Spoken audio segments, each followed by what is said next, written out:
Banyak orang berhasil sholat, tapi tak berhasil menenangkan hati. Banyak orang berhasil zikir, tapi tak berhasil menenangkan hati. Kenapa? Karena kurang penyerahannya kepada Allah, kurang kepasrahannya kepada Allah. Jadi memang hidup ini misteri. Berapa banyak orang-orang yang cerdas secara intelektual, tapi kalau udah kena pukulan itu tumbang juga, jatuh. Berapa banyak orang yang sepertinya secara intelektual biasa-biasa aja, tapi tegar dia menghadapi hidup.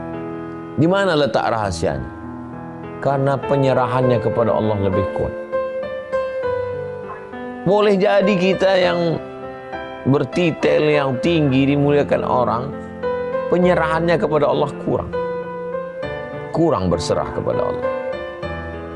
Orang yang gajinya sudah teratur rapi oleh Badan Kepegawaian Nasional BKN, itu beda penyerahannya dengan petani yang bertanam sayur di atas gunung. Bertanam dia di situ, doanya lebih khusyuk di waktu malam. Beda antara doa supir damri dengan supir angkot. Dengan doa supir damri dengan doa metro mini itu beda khusyuknya. Damri itu berapapun penumpang gajinya sama aja. Metro mini dikejar sana, kejar sana. Beda. Nah, jadi memang Allah Subhanahu wa Ta'ala menguji kita. Bisa nggak kita menafikan segala ini, lalu kepemilikan itu kita katakan milik Allah, dan keputusan ini adalah keputusan Engkau ya Allah, dengan tetap berdoa dan berusaha. Kata-kata hari ini Ustaz. Iblis diusir oleh Allah dari surga karena sombong. Tapi ada orang belum suah masuk surga, dah belagak sombong. La yadkhulul jannah, tidak masuk surga. Man kana fi qalbihi misqal dzarratin min kibrin. Orang yang di dalam hatinya ada sifat sombong walaupun sebesar zarah debu. Makanya jangan sombong. Wallahu a'lam. Cerdas. Jika semua sudah tertulis dalam takdir, mengapa aku harus berdoa? Yang pertama, karena Nabi berdoa. Nabi sampai dia shariful aqlam. Pena ini kalau dituliskan ke batu tulis, ini batu tulis. Kalau dituliskan kan berbunyi deh, krik krik krik. Nabi waktu Isra Mi'raj itu sampai dia ke shariful aqlam, tempat pena bergeser itu, dan didengarnya bunyi pena itu bergeser waktu Isra Mi'raj. Tapi waktu malam 17 Ramadan, malam Jumat, besok mau perang Badar, berdoa dia sampai subuh. Sorbannya jatuh di hembus angin, tak dipedulikannya. Datang Abu Bakar Siddiq menaikkan sorbannya ke tengkuk. Cukuplah itu ya Rasulullah. Nabi yang sudah sampai ke Lauhil Mahfuz menengok tulisan takdir itu, tetap angkat tangan. Ini kau tak berdoa? Sudah tertulis di Lauhil Mahfuz. Nabi kata ikut Nabi. Qul in kuntum tuhibbunallah, kalau memang kau cinta Allah, fattabi'uni, ikuti aku. Ikut Nabi. Jadi kalau tanya, kenapa Ustaz berdoa? Karena aku ikut Nabi. Itu alasan yang pertama. Yang kedua, kenapa kita berdoa? Karena kita tak tahu apa yang ada ditulis di Lauhil Mahfuz. Tak tahu saya apa yang tertulis di Lauhil Mahfuz itu. Apakah hari ini saat keluar rumah saya akan melanggar ayam? Tak tahu saya. Maka saya berdoa kepada Allah, ya Allah, jauhkanlah kami ini daripada melanggar ayam, melanggar anak ayam, melanggar tai ayam. Jangan sampai kami terpijak ayam, terpijak telur ayam, terpijak tai ayam. Bang Umar duluan, beliau mau mengajar pesawat penerbang. Jumpa lagi Bang. Waalaikumsalam. Doa kita itu kan isinya dua, minta yang baik, minta jauhkan yang buruk kan. Yang baik apa yang akan saya terima hari ini, saya tak tahu. Yang buruk apa yang akan saya terima hari ini pun saya tak tahu. Karena tak tahu, itulah saya meminta. Tiga, kalau Ustadz meminta, apakah dirubah Allah takdir itu? Yamhullahu ma yasha' wa yusbit. Allah kuasa untuk menghapus. Ini takdir. Yamhullahu ma yasha', Allah kuasa untuk menghapus. Wa yusbit, Allah kuasa juga untuk membiarkan. Wa indahu ummul kitab, karena dia yang punya kitab itu. Kita serah dia, kalau dia yang punya. Kita yang ikut aturan RW, aturan RT, aturan kades, aturan bupati, aturan gubernur. Allah ikut aturan siapa? Tak ada orang dia yang buat aturan, dia sesuka dia. Maka dia disebut dengan fa'alul lima yurid. 4. La yaruddul qada illa du'a. Tidak ada yang bisa merubah takdir kecuali doa. Makanya doa itu lembut sekali. Allahumma inni la as'aluka raddal qada walakin as'aluka lutfa fihi. Ya Allah, aku tidak ingin engkau merubah takdirku. Saking kan halusnya adab dia kepada Allah, tak dia bilang, ya Allah, rubahlah takdirku. Tak. Apa kata dia? Aku tak ingin engkau merubah takdirku, tapi andai engkau takdirkan aku harus jatuh hari ini, biarlah aku jatuh ke tumpukan jerami. Kalau memang kau takdirkan aku ini harus jatuh, ya Allah, biarlah aku jatuh. Tapi kalau bisa, jatuhnya ke tumpukan jerami. Saya pernah posting tentang ini beberapa tahun yang lalu. Saya tulis, Allahumma inni la as'aluka raddal qada walakin as'aluka lutfa fi. Ya Allah, aku tak ingin engkau rubah takdir, biarlah macam itu. Tapi kalau kau takdirkan aku harus jatuh hari ini, biarlah aku jatuh dalam tumpukan jerami. Komen di bawah, kalau saya Pak Ustadz jangan jerami, tempat tidur lah Pak Ustadz. Apa-apa di bawah. Maha benar netizen dengan segala komennya. Kenapa kita berdoa? Kelima, karena doa adalah ibadah. Umar bin Khattab, ya, kenapa engkau berdoa? Aku tak tahu doaku diterima Allah atau tidak, tapi aku terus berdoa. Kenapa? Karena doa ibadah. Kok kenapa sholat? Nah, sholat ibadah. Aku tak tahu sholatku tak diterima atau tidak. Aku pun tak tahu puasaku diterima atau tidak. Itu hak Allah, itu hak prerogatif, itu urusan Allah. Jangan mengukur kebahagiaan dengan benda, karena benda tidak membahagiakan. Kalaulah bahagia itu dengan benda, maka Fir'aun lebih bahagia daripada Musa. Kalaulah bahagia itu dengan jabatan, Namrus lebih bahagia daripada Ibrahim. Kalaulah bahagia itu karena diterima orang, maka Abu Lahab lebih bahagia daripada Nabi Muhammad SAW. Di kebahagiaan tidak di situ letak. Definisi bahagia itu apa? Definisi bahagia punya mobil, punya rumah, punya duit, sehat. Bahagia bukan itu. Bahagia itu adalah sururul qalbi, tenangnya rasa hati, bimururil qada, ketika takdir Allah terjadi. Jadi bahagia itu adalah ketenangan hati. Bapak pikir, ibu pikir orang-orang yang banyak uang, banyak duit itu bahagia? Belum tentu bahagia. Kebahagiaan itu ada di dalam hati orang yang beriman. Imam Syafi'i itu luar biasa. Selesai dia belajar hadis dengan Ibnu Uyainah di Makkah, pergi dia ke Madinah. Sampai di Madinah, dijumpainya rumah gubernur Madinah. Assalamualaikum. Waalaikumsalam. Gubernur Madinah, ya, tolong bawakan saya ke rumah Imam Malik. Saya mau belajar sama Maliki, Malik bin Anas. Apa kata gubernur? Hai Syafi'i, andai kau suruh aku memindahkan bukit Uhud, lebih ringan daripada menghadap Malik. Begitulah ulama itu karismanya, jangan dulu. Aku tak sanggup berhadapan, segan mau jumpai Imam Malik. Kau suruh aku mindahkan bukit Uhud, lebih ringan daripada berhadapan dengan Malik. Ulama zaman dulu dihormati, luar biasa. Tapi karena diminta, akhirnya Imam Syafi'i pun datang ke rumah Malik bin Anas. Sampai di rumahnya, dia ucapkan salam. Assalamualaikum. Waalaikumsalam. Keluar pembantu Malik. Siapa? Saya Syafi'i. Mau ketemu siapa? Mau ketemu Malik. Malik mana? Di dalam. Ya, tunggu sebentar. Dia masuk ke dalam. Malik, ya, ada tamu namanya Syafi'i. Kata Malik, suruh dia baca kitab saya Muwatta. Nanti kalau dia sudah baca khatam Muwatta, baru dia belajar sama saya. Kalau tidak, nanti tak nyambung kajinya. Datang pembantunya, nyampaikan, Syafi'i, ya, kata Malik, kamu pulang aja dulu, baca Muwatta. Nanti kalau sudah khatam Muwatta, baru belajar lagi. Kata Syafi'i, kasih tahu ke Malik, Muwatta sudah di sini semua. Maliki terkagum dengan Syafi'i. Sebelum belajar, dia sudah, andai ada orang mau belajar ke saya, Pak Ustadz, kami mau belajar masalah khilafiyah, baca buku saya 37, masalah populer, nanti baru kita belajar, biar nyambung kaji kita. Pak Ustadz, udah di sini tuh semua. Tentu saya kagum sama dia. Saya aja nggak hafal, dia hafal. Akhir dari persahabatan, pertemanan dan menuntut ilmu Syafi'i, akhirnya Malik memanggil Syafi'i. Syafi'i, sini. Ada apa Tuan Guru? Habis sudah ilmuku dan kurasa engkau lebih hebat daripada aku. Ini beberapa keping uang emas, carilah guru yang lain. Pergilah. Begitu zaman dulu. Zaman sekarang orang dah.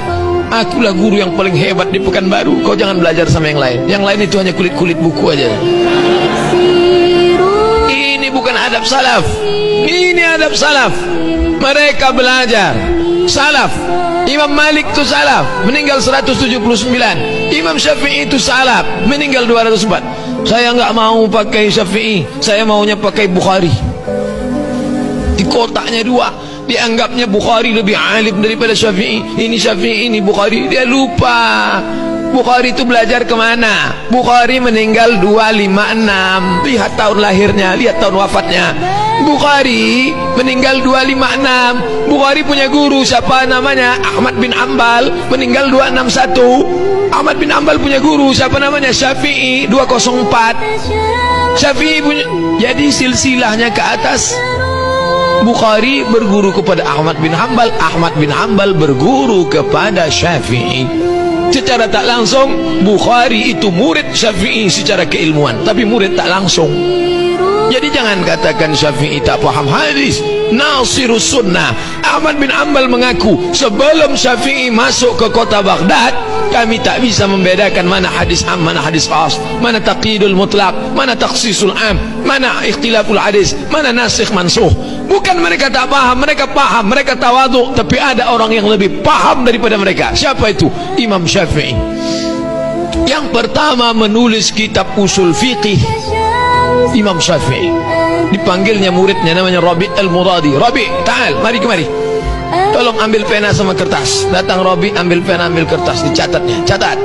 Tulis Ar-Risalah. Risalah artinya surat. Tulis. Ditulis Rabi' 300 halaman. Itulah kitab usul fikih yang paling tua sekarang. Judulnya Ar-Risalah. Ngomong aja Syafi'i. Tidak pakai laptop, tidak pakai copy paste, tidak pakai kitab, tidak pakai google.com. Ini merasa alim hebat, ngajar, mati lampu hilang hadis.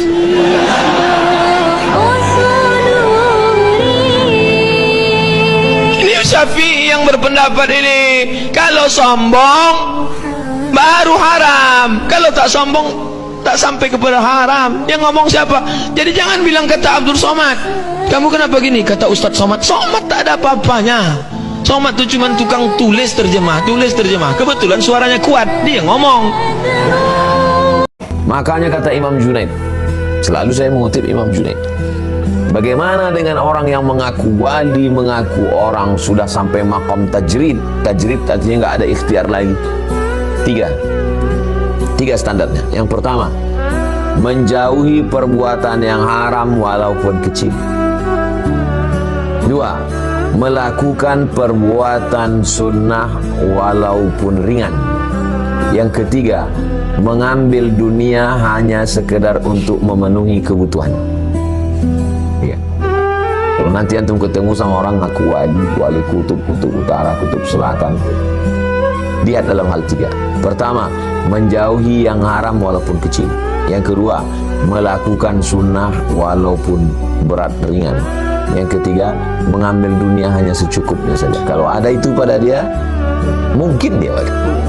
Itu pun masih kemungkinan, karena yang tahu wali itu cuma wali. Ustadz, pertanyaan dari anak saya kelas 1 SD. Nyamuk itu nanti masuk surga apa masuk neraka Pak Ustadz? Tolong tanyakan ke Ustadz Somad. Jadi semua binatang, anak-anakku, anak-anak kelas 1 SD yang bertanya ke nyamuk, karena dia ini kan selalu digigit nyamuk. Jadi dia mau Allah tuh adil apa tidak, memasukkan nyamuk dia ini ke neraka. Jadi anak-anakku, anak kelas 1 SD yang ini kawan kalian bertanya tentang nyamuk. Semua binatang ini nanti dibangkitkan di padang mahsyar. Ayam, itik, nyamuk, semua bangkit. Lalu kemudian dengan satu kalimah Allah mengatakan, kunu turaban, wahai semua binatang berubah kalian jadi tanah. Maka nyamuk, kucing, ayam, harimau semuanya berubah menjadi tanah. Waktu itu orang kafir berkata, wa yaqulul kafiru ya laitani kuntu, andai aku jadi tanah. Maksudnya andai aku dulu binatang, waktu di dunia binatang, maka di akhirat jadi tanah. Maka nyamuk yang menggigit kau itu nanti jadi tanah. Jelas? Azab itu bukan penyakit. Penyakit bukan azab. Azab itu bukan miskin. Kemiskinan bukan azab. Azab adalah ketika tak merasakan nikmat saat bersujud subhana rabbiyal a'la wa bihamdi.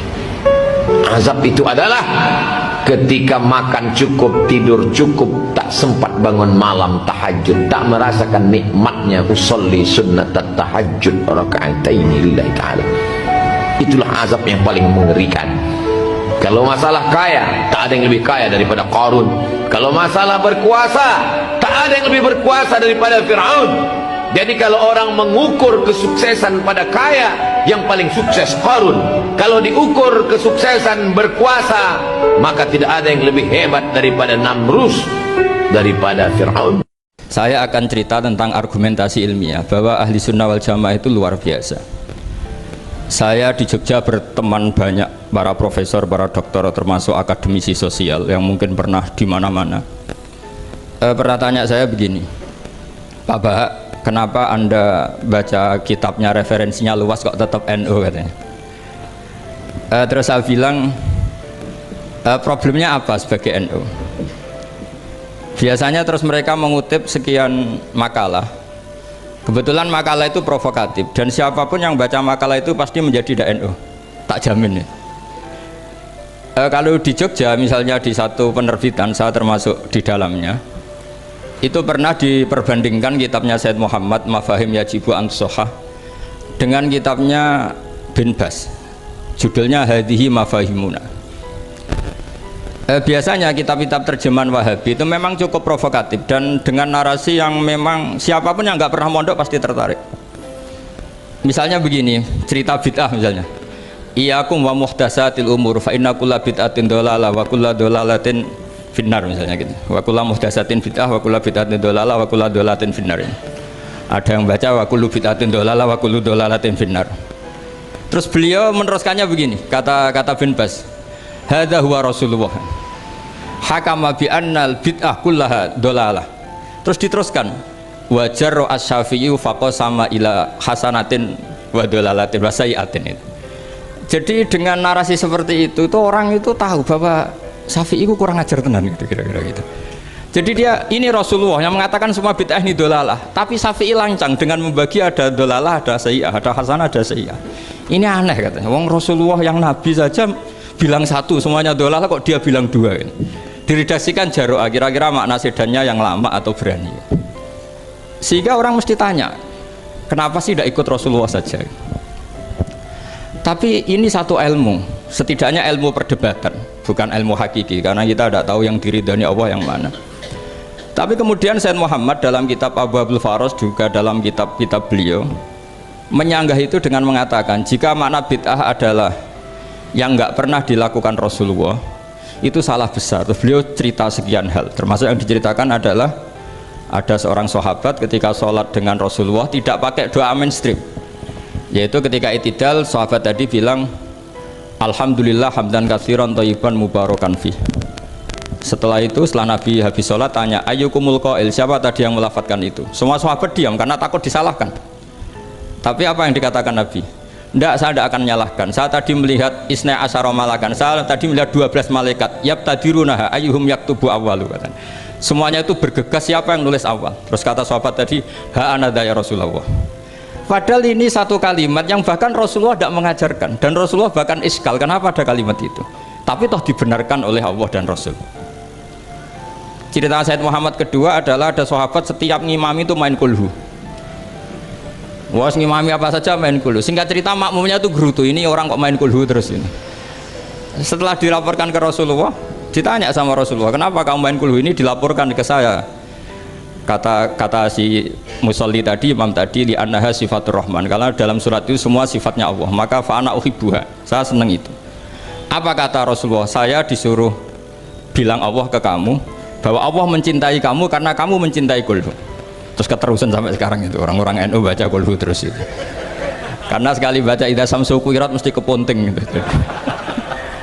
Tapi artinya itu dibenarkan Rasulullah min ghairi sabqi ta'limin minhu, tanpa ada pelajaran dari beliau.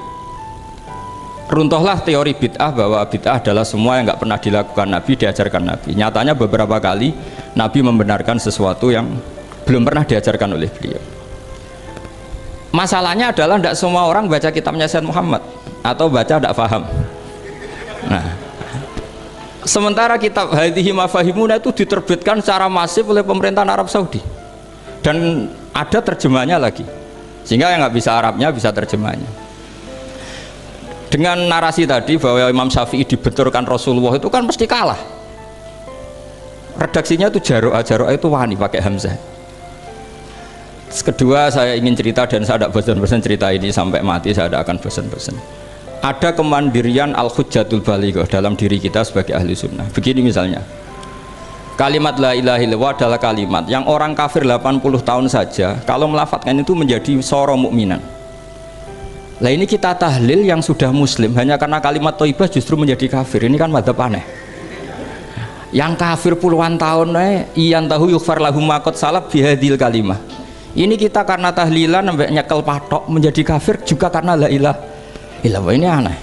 Jadi kalimatun sing yakunu bihal kafiru musliman menjadi kalimatun yakunul mukminu biha kafirun. Ini kan kaidah yang aneh.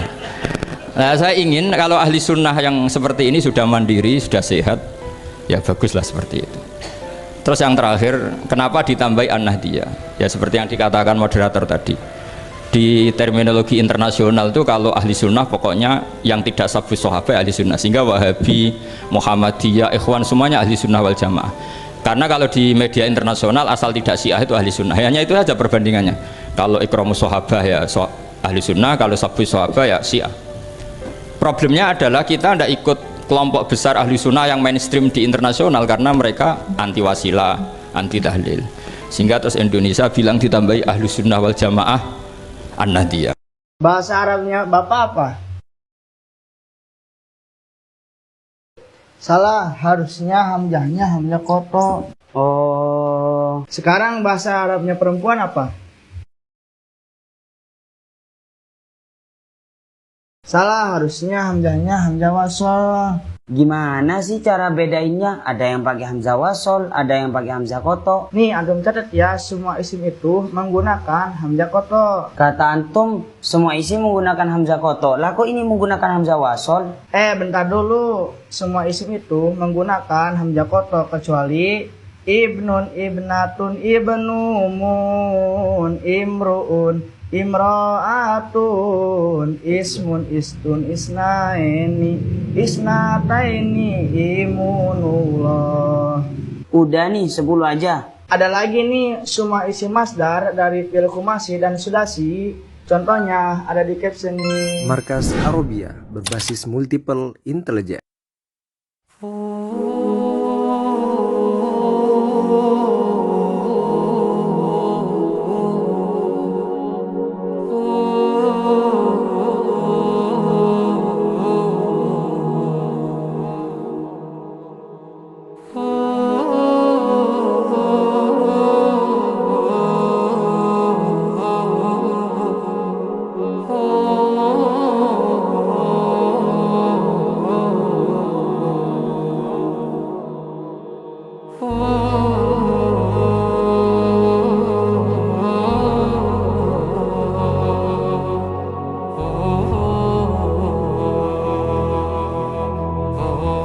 Imam Abu Hanifah ini julukannya Imam Al-A'zam, imam besar, karena dia gurunya guru di atas. Ada Imam Abu Hanifah nomor 1, Imam Malik nomor 2, Imam Syafi'i nomor 3, Imam Ahmad bin Hambal nomor 4. Kau kalau bicara ilmumu tak ada apa-apanya dibanding Imam Abu Hanifah. Imam Abu Hanifah tuh pakai sendal, nengok anak kecil pakai sendal, sendalnya tinggi, dah. Terus Imam Abu Hanifah negor anak kecil, hai anak kecil, sendalmu terlalu tinggi. Kalau kau nanti salah melangkah bisa terpleset. Masya Allah, terima kasih Tuan, kata anak kecil. Terus ditanya, Anda siapa Tuan? Kata anak kecil itu. Bayangkan sekelas kayak Syauqi Syafik itu nanya orang tua lah kayak saya gini. Siapa nama Anda? Oh, saya Nu'man. Oh, berarti Anda dong Imam Al-A'zam. Anda Imam Abu Hanifah itu kan, kata anak kecil. Anak kecil tahu, padahal tidak punya Instagram waktu itu. Anda Imam Abu Hanifah itu kan, Anda Imam Al-A'zam kan? Bukan aku yang memberikan nama, tapi orang-orang menyebutku begitu, kata Imam Abu Hanifah. Salah enggak kata-katanya? Coba dengarkan. Rendah hati sekali kan? Beda kan sama orang-orang, oh iya dong saya. Lalu anak kecil ini sebesar Syauqi ini ngomong begini, wahai imam, tadi kau sudah menasehati saya, bolehkah saya menyampaikan sesuatu kepadamu? Sendal yang saya pakai ini bisa membuat kaki saya terluka, tapi nama besarmu kalau kau salah melangkah bisa menggelincirkanmu ke neraka. Tersungkur Imam Abu Hanifah, nangis sesenggukan.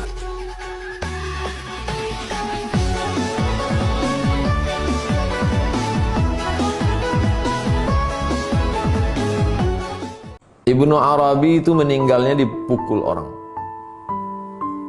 Dia sedang jalan.